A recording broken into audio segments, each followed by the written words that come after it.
കിച്ചണിലേക്ക് വളരെ യൂസ്ഫുൾ ആയിട്ടുള്ള ഒരു കുഞ്ഞൻ ഐറ്റമാണിത്. ഇത് കുറച്ച് പേർക്കെങ്കിലും അറിയാമായിരിക്കും. ഇത് ഹാൻഡ് വെജിറ്റബിൾ ചോപ്പറാണ്. ആൾ ചെറുതാണെങ്കിലും ആൾ പുലിയാട്ടോ. കാരണം ഇത് ഞാൻ ഉപയോഗിച്ച് തുടങ്ങിയപ്പോഴാണ് അതിൻ്റെ ഇത് മനസ്സിലായത്. ഇത് ഓപ്പൺ ചെയ്യുമ്പോൾ നമുക്കിങ്ങനെ ഒരു ബ്ലേഡ് കാണാം. ബ്ലേഡ് വലിയ കട്ടിയുള്ള ബ്ലേഡൊന്നുമല്ല. നമുക്ക് പച്ചക്കറി ആണെങ്കിലും വലിയ കട്ടിയുള്ള പച്ചക്കറിയൊന്നും നമുക്കിതിൽ കട്ട് ചെയ്യാൻ പറ്റില്ല. ഇത് ഞാനിപ്പോൾ ഇതിനകത്ത് പച്ചക്കറി അല്ല അരിഞ്ഞ് കാണിക്കുന്നത്. ഞാനിപ്പോൾ നമ്മുടെ പുട്ട് നനച്ച പൊടി ഉണ്ടല്ലോ, അത് നമ്മൾ സാധാരണ പൊടി ഇങ്ങനെ വാട്ടിക്കഴിയുമ്പോൾ ഇങ്ങനെ കട്ട വരും. പൊടി കട്ട ഇങ്ങനെ വന്നു കഴിഞ്ഞാൽ അത് സാധാരണ ഞാൻ ചെയ്യാറുള്ളത് മിക്സിയുടെ ജാറിലേക്ക് ഇട്ടൊന്ന് കറക്കുകയാണ്. ഇപ്പോൾ കറണ്ട് ഇല്ലാത്ത ടൈമാണെങ്കിൽ അത് പണിയാവും. അപ്പോൾ ഇതിനകത്ത് ഇട്ടൊന്ന് നോക്കാമെന്ന് ഓർത്ത് അങ്ങനെ ഇട്ട് നോക്കിയതാണ്. അങ്ങനെ ആ കട്ടകളൊക്കെ ഇട്ട് കൊടുത്തു. അപ്പോൾ പൊടി ഫുള്ളായിട്ട് ഇട്ട് തന്നെയാണ് നമ്മൾ ചെയ്യുന്നത്. കട്ട ഉൾപ്പെടെയുള്ള പൊടി അങ്ങനെ ഇട്ട് കൊടുത്തിട്ട് ജസ്റ്റ് ഇങ്ങനെ ഒന്ന് നമ്മൾ താഴേക്കൊന്ന് പ്രസ് ചെയ്യുക മാത്രം മതി.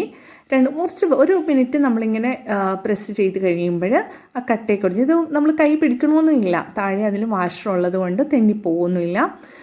അങ്ങനെ നമ്മൾ പരീക്ഷണാടിസ്ഥാനത്ത് ചെയ്ത് നോക്കിയത്. ഇങ്ങനെ ചെയ്യുന്നവരുണ്ടോ എന്ന് എനിക്കറിയില്ല, പക്ഷെ ഭയങ്കര ഹാപ്പിയായി. കാരണം നമുക്ക് ഒരു വലിയൊരു സംഭവം കണ്ടുപിടിച്ച പോലെയായി. കാരണം കറണ്ട് ഇല്ലെങ്കിലും നമുക്ക് പുട്ടുണ്ടാക്കുക വലിയ സംഭവമല്ല.